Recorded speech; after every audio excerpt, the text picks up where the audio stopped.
بسم اللہ الرحمن الرحیم۔ ایک تاجر کے پاس ایک پرندہ تھا جو خوش آواز اور بہت خوبصورت تھا۔ تاجر نے ہندوستان کے سفر کا ارادہ کیا اور اپنے نوکروں سے پوچھا کہ ہندوستان سے تمہارے لیے کیا تحفہ لائے۔ سب نے اپنی اپنی خواہشات کا اظہار کیا۔ اس تاجر نے پرندے سے بھی پوچھا۔ اس نے کہا کہ ہندوستان میں جب کسی باغ سے گزر ہو اور پرندوں کی کوئی جماعت نظر آئے تو میرا سلام کہنا اور میرا یہ پیغام سنانا کہ تمہارا ایک دوست پرندہ میری قید میں ہے۔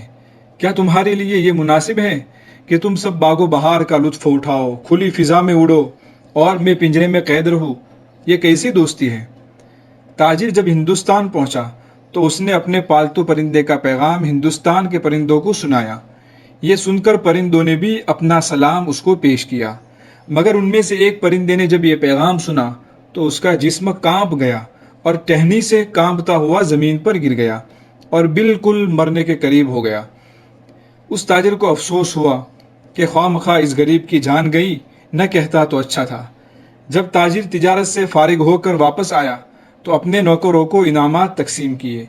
پنجرے میں قید پرندے نے اس سے کہا کہ ہندوستان کے پرندوں نے مجھے کیا پیغام بھیجا ہے؟ تاجر نے کہا کہ میں نے تیرا پیغام سنایا تھا تو ان میں سے ایک پرندہ یہ غم برداشت نہیں کر سکا اور وہ فوراً کانپتا ہوا زمین پر گر گیا اور مر گیا۔ جب اس قید پرندے نے ہندوستانی پرندے کا یہ واقعہ سنا تو وہ بھی کانپتا ہوا نیچے گر گیا اور مرنے کے بالکل قریب ہو گیا۔ تاجر یہ ماجرا دیکھ کر رونے لگا کہ ہاں یہ کیا ہو گیا۔ اس کے بعد تاجر نے پرندہ کو پنجرے سے نکال کر باہر ڈال دیا۔ جیسے ہی اس کو باہر رکھا وہ پرندہ فوراً اڑ کر بلند ٹہنی پر جا بیٹھا۔ تاجر نے تعجب سے اوپر منہ کیا اور پوچھا کہ یہ کیا ماجرا ہے، مجھے بھی تو بتاؤ۔ اس پرندہ نے کہا کہ ہندوستانی پرندہ نے مجھے اپنے عمل سے خود کو مردہ بنا کر یہ سبق دیا تھا کہ تیری آزادی اور رہائی کی یہی صورت ہے کہ تو مردہ ہو جا۔ اس کے بعد پرندہ نے سلام کیا اور تاجر کو الوداع کہہ کر اڑ گیا۔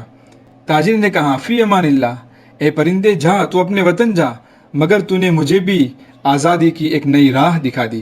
تاجر نے کہا کہ میری جان کیا پرندے سے بھی کم ہے کہ دنیا کے قید خانے اور خواہشات نفس کی غلامی کی زنجیر میں گرفتار رہے اور اللہ تعالیٰ کے قرب کے باغوں سے دور رہے؟ بس جان تو ایسی ہی ہونی چاہیے جو اپنے اصل چمن کی طرف اڑ جائے اور قید سے آزاد ہو جائے۔ اس واقعہ میں یہ نصیحت ہے کہ جس طرح اپنے کو مٹانے اور فنا کرنے سے اس پرندے کو رہائی اور آزادی ملی، اسی طرح جو اپنے نفس کو مٹائے گا اسی کی روح آزاد ہوگی اور وہ اللہ کے قرب کے باغوں کی سیر کر سکے گا۔ ایک اور کہانی۔ ایک روز صبح کے وقت سلطان محمود نے دربار کے عہدیداروں کا امتحان لینا چاہا۔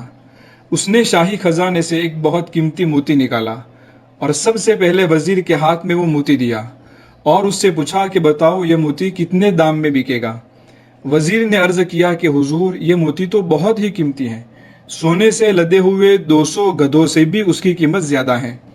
سلطان نے کہا کہ اچھا، تو میرے حکم سے اس قیمتی موتی کو توڑ دو۔ وزیر نے عرض کیا کہ حضور میں اس موتی کو ضائع نہیں کر سکتا، میں آپ کی دولت کا خیر خواہ ہوں اور اس موتی کو توڑنا آپ کے ساتھ برا معاملہ کرنے جیسا ہے۔ بادشاہ نے اس کو شاباشی دی اور اس موتی کو وزیر کے ہاتھ سے لے کر سلطنت کے ایک دوسرے عہدیدار کو دیا اور اس سے بھی اس کی قیمت دریافت کی۔ اس نے کہا حضور اس انمول موتی کی قیمت آپ کی آدھی سلطنت ہے، خدا اس موتی کو محفوظ رکھے۔ بادشاہ نے اس کو بھی حکم دیا کہ اس موتی کو ریزہ ریزہ کر دو۔ اس نے عرض کیا کہ حضور ایسے قیمتی موتی کو توڑنے کے لیے میرے پاس ہمت نہیں ہے، اس موتی کو توڑنا سلطنت سے دشمنی کرنے جیسا ہے۔ سلطان محمود نے اس کو بھی شاہی انعام عطا فرمایا اور اس کی بہت تعریف کی۔ غرض بادشاہ نے کئی درباری عہدیداروں کو باری باری طلب کر کے یہی معاملہ فرمایا اور ہر ایک نے اس موتی کو توڑنے سے انکار کیا اور شاہی انعام حاصل کیا۔ بادشاہ نے آخر میں ایاز کو طلب کیا اور موتی کو اس کے ہاتھ پر رکھ کر کہا اے ایاز یہ بتاؤ کہ اس کی قیمت کیا ہوگی؟ ایاز نے عرض کیا کہ حضور میں اس موتی کی جتنی قیمت بتاؤں گا یہ موتی اس سے بھی کہیں زیادہ قیمتی ہے۔ بادشاہ نے حکم دیا کہ اچھا اس موتی کو توڑ دو۔ سلطان کا حکم سنتے ہی اس نے انمول موتی کو توڑ کر چکنا چور کر دیا۔ جیسے ہی ایاز نے وہ انمول موتی توڑ دیا تو تمام دربار کے لوگوں نے شور برپا کر دیا اور دربار میں ایک ہنگامہ مچ گیا۔ سب کے سب اس کے بارے میں طرح طرح کی باتیں کرنے لگے۔